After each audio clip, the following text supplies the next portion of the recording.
लेंदे पंजाब सोने पंजाब तो तुहानूं असीं सैर करा रहे हैं फैसलाबाद की तहसील की, जिथे पटवारी हज़रात तहसीलदार हज़रात बहिंदे आ जी, कानून गो हज़रात बहिंदे आ।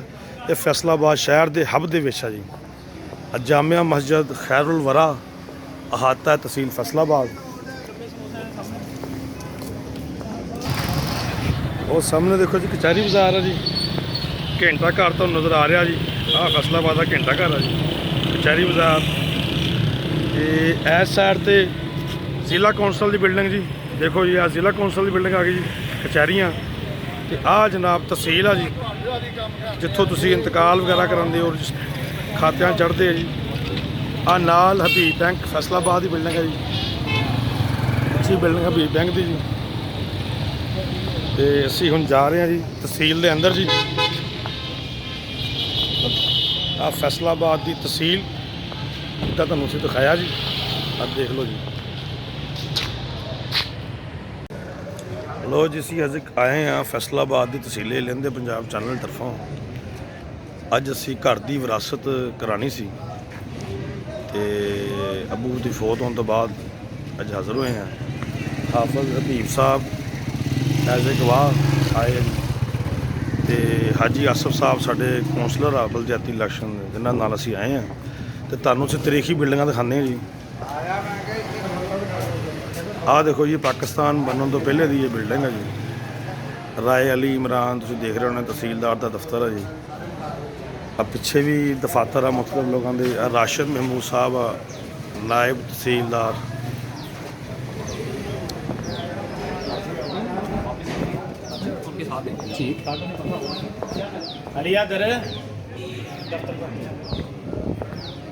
दफ्तर कानगो वगैरह पूरे फैसलाबाद का काम इत्थे हुंदा वा। बोर्ड लग्या पुराना जी, लोग अपने जमीनों के बारे इंतकालों के बारे इत्थे आंदे आ। हाजी आसफ साहब साडे नाल आए आ। ये साडे फैसलाबाद के अब्दुल्ला कॉलोनी के कौंसलर आ।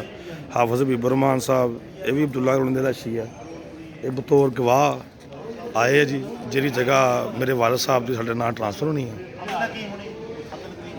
इत्थे मुख्तलिफ वासल बाकी नवीस दफ्तर कानून गो, साडी पंजाबी जबान च कनगो कहंदे सी, लफज कानून गो।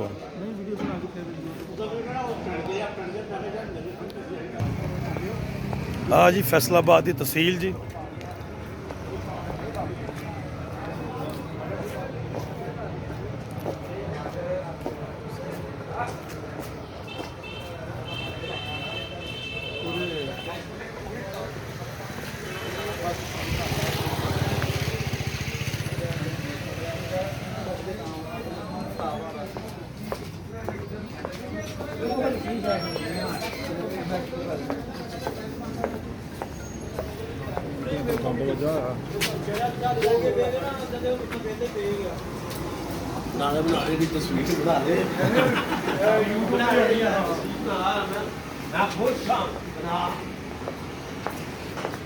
असी अपने वकील इजाज खान साहब के मगर मगर जा रहे हैं जी।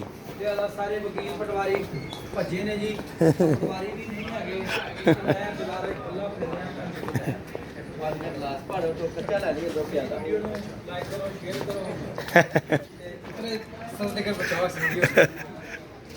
अपना ये लिंदा पंजाब सोना पंजाब चैनल है जी। लिंदा पंजाब ते चढ़दा पंजाब, सरदार सुखबीर सिंह बादल कमेंटर हैं साहब सिंह टेंशन है।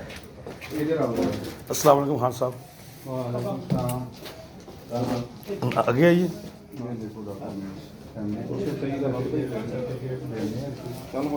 कुदरती भी लभ गए खतर खा गए साड़ी फर्ज याद दे दो।